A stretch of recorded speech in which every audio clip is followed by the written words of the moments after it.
Hey coaches, how's it going? Coach Eric and Coach Mark here, coachestrainingroom.com. We're here today for our live Mondays. It's 5 o'clock Monday, and it's a beautiful day here in Michigan. I think it's getting better weather all around. Michigan, we live for this sunny weather here, so it's perfect out. It's about 70s, 80s degrees Fahrenheit. Hope it's nice where you're at. Hope you're staying safe. Crazy still in the world a bit, still crazy with a number of things. But today we're here to talk about soccer. And if you have any questions, as usual, put them in the comments. We're so happy to have you here live every Monday from 5 to 5:30, give or take a few minutes there, depending on what we're teaching on. And today we're really excited to go through where Coach Mark's going to be on the board, on the field board there, going over some sessions, going over some training. So we're really excited to go through that with you, go over some tips and some strategies here today. And today's topic we're going to go through is the importance of conditioned small-sided games. So again, the importance of conditioned small-sided games is the topic for today that Coach Mark is going to go through. If you're new to Coach's Training Room or these lives, my name's Coach Eric. I'm the co-owner alongside of Coach Mark, and I am in Michigan in the United States. Say hi, let us know where you're from in the comments. We always enjoy your participation here. And I have been coaching and doing individual training for about 13 years. I love it. I'm just starting to get back out training my kids, and it's something that I could do all day long if I was able to and had the energy. So that's just a bit about my background. I have my coaching licenses and all that good stuff, and excited being a part of Coach's Training Room with Mark and being a part of all of you that are alongside us and have been following Coach's Training Room, a part of our coaching community here. So how are you doing, Mark, over there in the UK? I'm doing good. Yeah, the weather's been right, like you were saying about there in Michigan. You know, we look forward to these little pockets of great weather. So we've enjoyed it over the last couple of weeks. I know you and I were just talking before we came on live. We're just comparing our isolation hair situation. I know that I confess I did a little bit myself today, just trying to trim the sides, keep everything under control. But yeah, I'm pretty desperate to get back in the hairdressers. Hey, you're better than me, man. You're better than me as I went through. I'm like, I haven't done any touch-ups or anything. I should probably try to do something myself. I'm a little scared. Invest in a cap, I think. Yeah. So yeah, really glad to be on live with you as always on Mondays. I do look forward to these getting a live, just chatting a little bit about soccer. It's a little bit of a distraction for me as well. Just to touch on myself for anyone who's joining us, you know, for the first time, or maybe you're not familiar with us joining live, or you're new to Coach's Training Room. My name is Mark, and I'm from just south of Manchester in the UK. My coaching journey's taken me from the UK with my FA coaching licenses, coaches badges, over to the States, where I was coaching across the States for around 4 years. While I was there, I continued my education with the NSCAA, and also spent a lot of time with the AYSO as a coach mentor for a good number of years as well. I'm now back in the UK, and yeah, just excited to continue what Eric and I are building. The community is great, and we really do love hearing from you, hearing your feedback, and also hearing your questions. So looking forward to getting into today's topic. Do you want me to go ahead and dive right in, make a start, Eric? Yeah, I was just saying, go ahead, coaches. I'll be watching in the comments. Share your questions. Let us know where you're from. Just say hi. Throw some thumbs up, some likes, and we'll get to your questions if we have some time. Usually we do. So get them in quick though, if you can. If you wait too long, you know, later we kind of get backed up. So we try to keep it to a half an hour time frame. So definitely get your questions in as soon as possible in the comments, or just say hi. Let us know where you're from and how you're doing. If your area, state, region is able to get out, if you've been able to get out on the field with your players, also be curious on that as well. So yeah, well, let's go ahead and dive in on the importance of conditioned small-sided games, Coach Mark, and take it away. Absolutely. So when we're talking about, or when I say the importance of conditioned small-sided games, typical practice, if we wanted to break it down, let's say we get 90 minutes, just for argument's sake. I know some teams train for a shorter length of time. They don't always have the freedom to run longer sessions or the time available. So we're going to work on the assumption that it's a 90-minute session. You might spend an hour talking about, I don't know, maybe what went wrong in a game previously, or what can we work on, what can we build on, or looking forward to the next game, what do we need to work on there? And that's in the real short term. It could be that you are working towards that short-term or long-term development plan that we spoke about previously. But the importance of conditioned small-sided games is what we'll be looking at here. So you may or may not have heard the phrase previously about letting the game be the teacher. And that is the concept that there is no comparison from a learning perspective from just playing the game. So in an ideal world, if we can, keep playing, keep learning, keep making the mistakes on the field, we'll begin to learn, begin to adapt, and begin to improve our skill set. Now, that works to an extent. So if you play more soccer, you're going to get more touches on the ball. You're going to get an improved skill set. You're going to keep working on your skills, and you're going to build up your base level of skills and become really, really competent. However, if you are not taught in a way that is going to increase your field awareness and your game intelligence, then that is only going to take you so far. You could be the fastest player on the field with the best first touch, but if you don't have the ball obviously moves faster than the player. Even if we are, like lightning across the field, the ball is still quicker. So if we're not as intelligent as a slower player, perhaps they're going to be able to maneuver us around the field, and they're going to be, perhaps a better player long term because they're building skills and they're building that game intelligence. So when I'm talking about a conditioned small-sided game, if we take it back to our practices with our 90 minutes, it could be that we're working on a session which is talking about patterns of play and building out from the back, building out defensively. Now, let me give you a different example. Okay, we've been working on our shooting here, and within that shooting session, we've set up tons of opportunities where we're in on goal and we're taking a shot on goal. Now, in a shooting session, you want to be increasing the amount of success as much as possible and building up the difficulty in increments. So ideally, it's going to always result in a shot on goal, because that is what we're working on. We're working on the practicing, the shooting, the scoring. So if you've taken that full hour of shooting sessions, it might well be that you just want to say, okay, great, you've practiced really, really hard in this session. Go ahead, 6v6. Now we're just going to have a regular scrimmage practice game, 6v6. No rules, no conditions. Just go ahead and play. That's fantastic. The game would be the teacher. You're getting the players into those 1v1 battles in the small-sided game, 2v2s, 3v3s, and really working out conceptually. Building that skill set, that game intelligence, with lots and lots of good touches, because it is a small-sided game. That's the idea, that the less players we have, the more chance we will get to touch the ball in the right areas.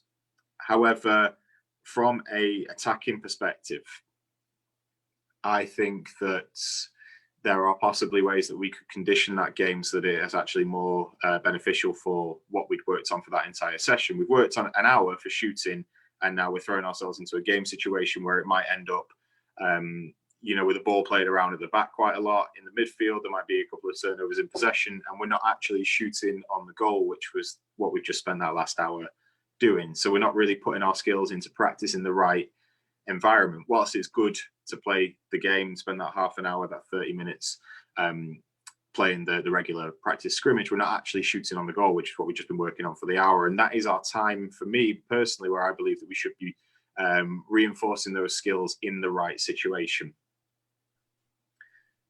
So that's just a hi. Newcastle upon Tyne's just signed in. How you doing, Michael?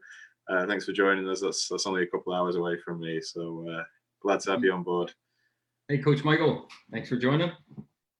Okay, so sorry, excuse me. So yeah, we touched on the idea that you know, we could be conditioning the small-sided game to actually work on what we just worked on throughout the session. I can give you another couple of examples, and I just want to incorporate the tactical board if I can. If you could just let me know if we can actually see this, Eric. Is that nice and clear for you? Yeah, there we go. All good? Yep, perfect. Mm-hmm. Okay, so we could be working on a simple patterns of play exercise where we're during the session, what we're trying to do is get our player here in the center of midfield to actually get the ball out wide. So we're talking about ultimately playing out from the back, but getting some width in the final third with an opportunity on goal. So I'm going to add an extra player here for what it's worth. So we've got 4 players in here.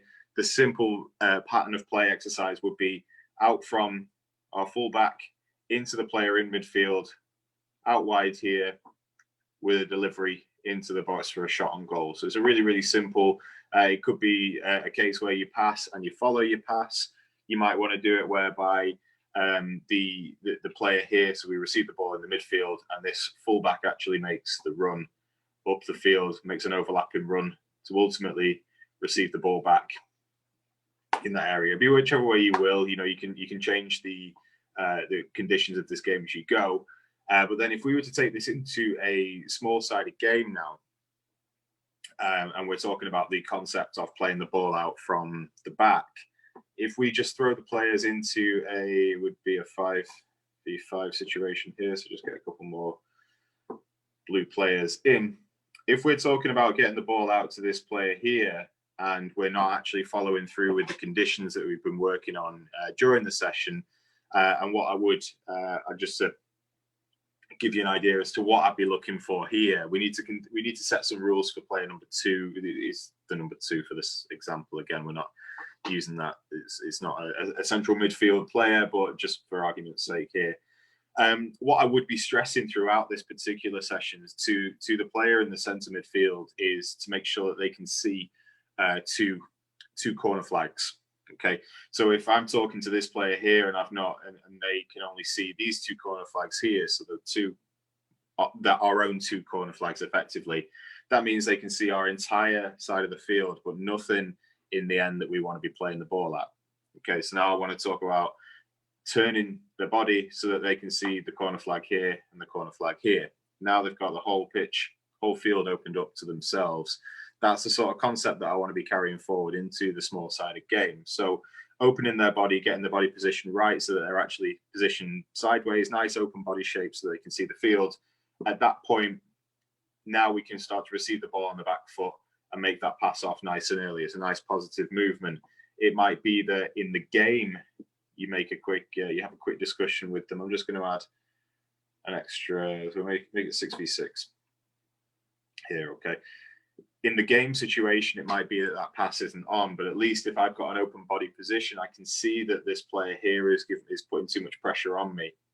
So I'm going to play the ball up, and then I can actually drop it back out here again, and then move myself to make myself available for the return pass.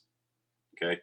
So it is, again, it's that concept of keeping a nice open body shape so that we can see where we're going. And the concept that if I can see 2 corner flags, I want to make sure that it's one on my side and one on the opposition side. So I've got a nice open body so I can see where I'm going. Now, in a small-sided game that is 5v5, 6v6, that concept might get lost. So it could easily happen whereby we just get overwhelmed with the situation, which tends to be what happens a lot of the time on a kind of match day. There's so much noise in what's going on that we sometimes forget the most basic of concepts, especially with the age and potentially level that can be higher still. So another thing that we could possibly do in order to keep the principle kind of woven in throughout the session is perhaps add an extra player into this midfield. So we could add, oops, that looked blue from there. Oh no, it's right. That's what I need. So we could add a second centre midfield player into this particular area, and the player's job is to almost play off each other. We're keeping the same principle, nice open body shape, depending on the ball position. we've now got a numbers up situation in this middle area, which should increase the chances of success for that original pattern of play that we were working on. If you remember, it was very, very simple concept of just playing the ball into the midfield and then getting the ball out wide nice and early. If we've got a second player in that position, that should give us always a free player here to actually follow through with the concept that we're looking at. Okay. And then we'll move straight into the next example, Eric, if that's okay with you. Oh, I think you got it muted. I think you were. Did you mute? Sorry about that. Yeah, I just I'm in the comments here replying, and also I didn't want it to switch to me as the main. Oh yeah, no worries. Coming up front on the main screen. Yeah, that's fine. Yeah, so Alex on those too. Coach Alex is on. Coach Alex Cruz, Hayward, California. Hayward, California. I spent a little bit of time with Newark FC. That's should be right where you are, Alex. Actually. Cool. Thanks for joining, Alex. Any questions? Again, post them in the comments. We appreciate any shares, any likes, comments. It helps more coaches view these live trainings. And of course, they are all recorded, so you can view them again afterwards in the resource section or recorded on our Facebook page. And if you have any fellow coaches that you'd like to share this with, Facebook makes it super simple to click the share. I believe you can even tag people in the videos to alert them that you'd like them to view with you as well. So appreciate that. All right. Thanks, Eric. I was just drawing there. You bought me a little bit of time to do my do some diagrams. Okay, so to jump into another concept, perhaps that we can try and follow through into the small-sided games. The idea of fullbacks and actually getting those fullbacks into play. So I'll stick with the concept that I was just discussing, but perhaps we'll move on to a little bit more, slightly more advanced. So we're talking about getting the fullbacks, these players out here, into the attack and actually getting them involved in the play. Because if you watch any of the professional games now, these areas are becoming increasingly important in actually either supporting in a kind of auxiliary midfield role to free up some of our more creative players. But then also, if you look at players like Trent Alexander-Arnold for Liverpool, is actually really under the microscope at the minute, because he's just such a fantastic ball playing fullback that he's creating a lot of assists and also getting a lot of goals from this position, which was always really sort of considered a bit more of a defensive minded role. So we could build in some of the principles here about getting these players up the field, early delivery of crosses, early balls infield. Now, there's a few concepts that we can work on during the session, but to actually follow those through, if we're going to look at early crosses in and nice positive movement from these players, what we could do here is just set up, because again, in the actual game situation, these could fall by the wayside.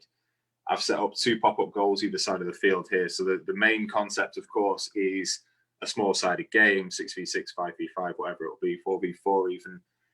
But the condition here is I want the fullbacks to actually be encouraged to get the ball into the box or get the ball, a cross-field ball, nice and early, something. So these 2 pop-up goals here can only either be, they can only be scored in once, let's say, the fullback has actually delivered a ball into the right sort of area. So if you're talking about early crosses, it could be that you're getting these players here could actually take a shot onto these goals if the ball is played diagonal, nice and early, nice diagonal crossfield ball. So if we're playing high and wide with our players here, if they can actually switch the play early from that fullback position, that's going to open up, that's going to allow us to score into these pop-up goals either side as an early opportunity. So they're encouraged to get the ball out from the back.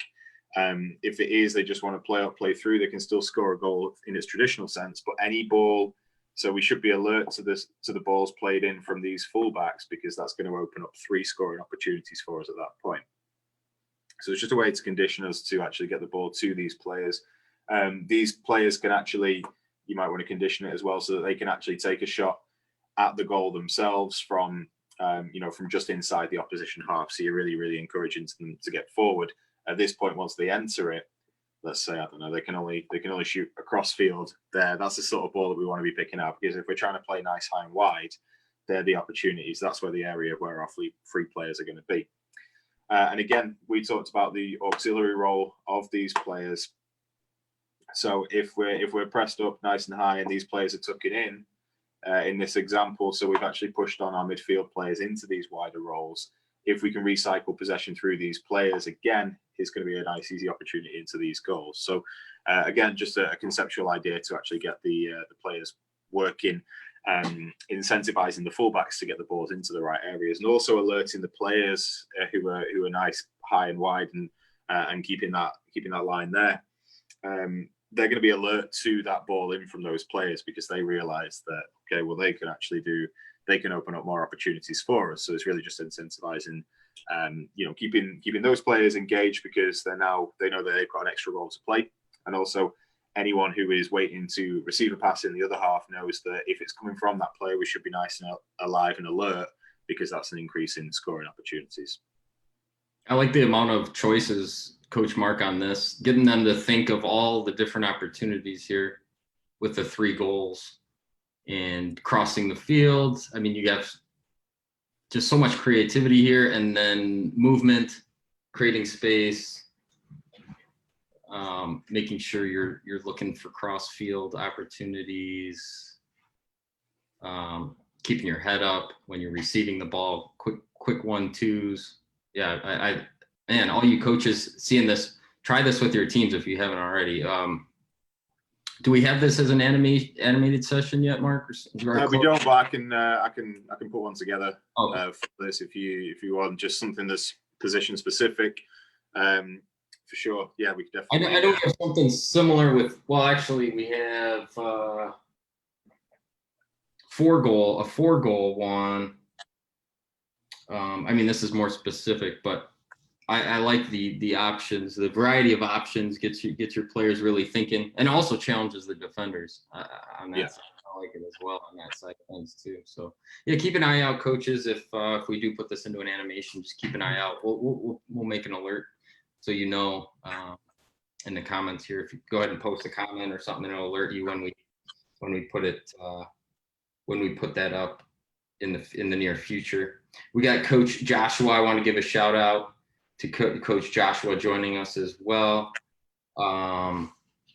He just mentions that Coach is training him, always willing to learn. Actually came across the live show by accident from Cape Town, and a youth soccer coach. Great, thanks for joining us. That's why we do these as well. Is there's not a whole lot of coaches, I mean, that I've seen that do the live trainings and videos like this consistently. So that's what we're trying to get out there and create valuable content that you can utilize and learn now and use in the future. If you're not training your teams right now, we can at least learn through books, like several books out there that we have available, and then other youth training books as well that we recommend, and then our videos, obviously. So thanks for joining, and we'll keep rolling here. But yeah, keep an eye out as we may make animation of this. And as many of you know, that's how we do a lot of our trainings, is through webinar trainings, where we're walking through animation sessions over video, or we'll have recorded video trainings with animations. Try to make them as simplistic as possible so you can pick it up on exactly how to coach through each and every session, and why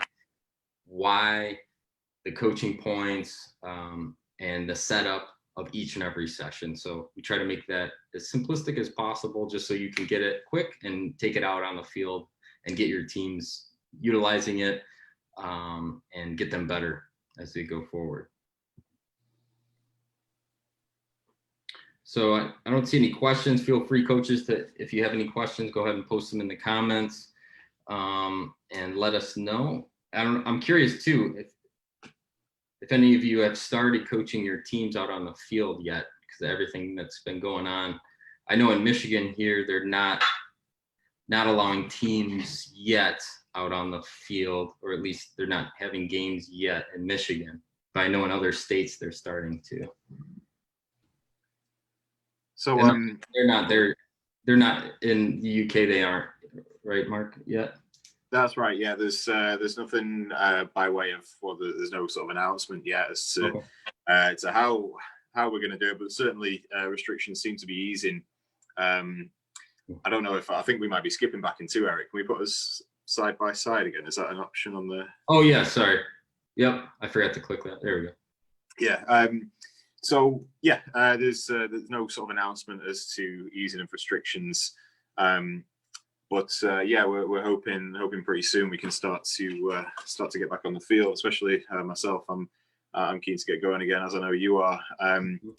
But yeah, I mean, this was kind of experimental. You know, as Eric and I, if anyone's been following for a couple of weeks, you'll know with the lack of soccer that's going on, you know, we've really had to kind of get a little bit creative with the sessions that we're putting forward for you, helping, you know, keep you engaged, mixing some theory-based stuff with some more practical examples with the animations. We've done some in-game analysis as well, just to try to highlight a couple of things to you.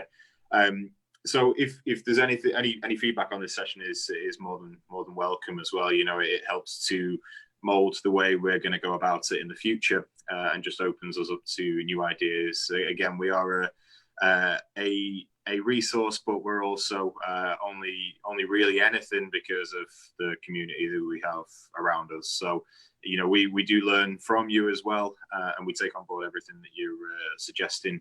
Any feedback is more than welcome. So if you do have any ideas, even if it's you want to add some of your own ideas to this particular session, we're more than open to it. If you want to drop it in the comments, something that you would do instead, that's a great way for everyone who's watching along or watches it later. It's a great way for them to learn, because it's great hearing it from me and a couple of little ideas and concepts. But if you can actually start to adapt these sessions to your own, that's everything that we're trying to encompass with what we're doing, is taking something, applying it to your own methods and styles, and then adding your own little twists here and there as well. So I'd be keen to see some of your suggestions in the comments. Also, any other ideas, if you've got any feedback at all on the session, if you enjoyed it, just let us know. And if you've got any suggestions as to how to do it again or change it around, just let us know and we'll be happy to take it on board. Absolutely. Yeah. Let us know what you've enjoyed, what you'd like to see more of during these lives. If we haven't done something that you feel would fit well or help you a lot, I'm sure it would help other coaches. So we would love to see that, because we see every single comment that comes through. Even if you're watching the recording here, still put in the comments, because we will get alerted and read your comment and reply. So let us know what you'd like to see more of. We appreciate the feedback. And yeah, it looks like there's a couple comments coming through, Mark, coming through there, but so you can read through those. As I just wanted to mention a couple of our resources. And like I said, we have mentioned other resources in the past that are out there outside of Coach's Training Room. A couple of the resources that we created are the physical guide, Soccer Coaches University Volume 1.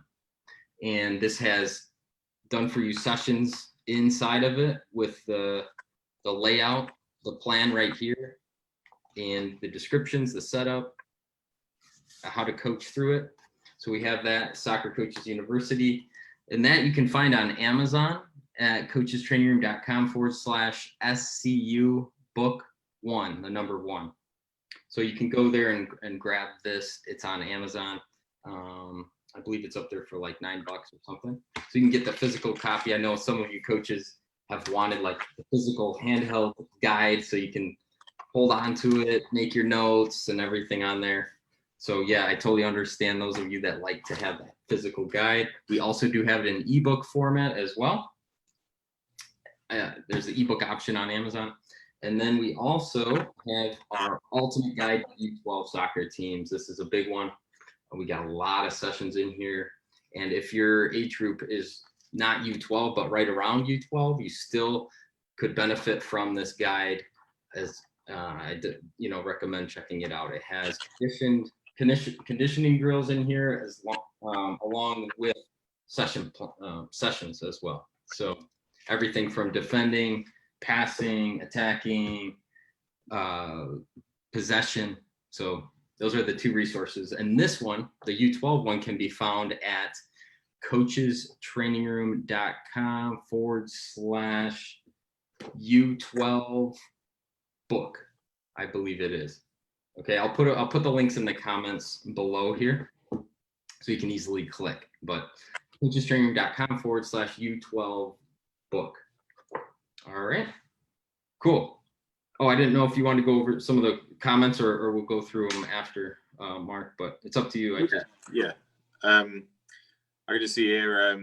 Michael's put a comment here. A lot of the defenders had a lot of time at pulling wide and deep, but many clubs like Liverpool now press high on the defenders, closing that option down.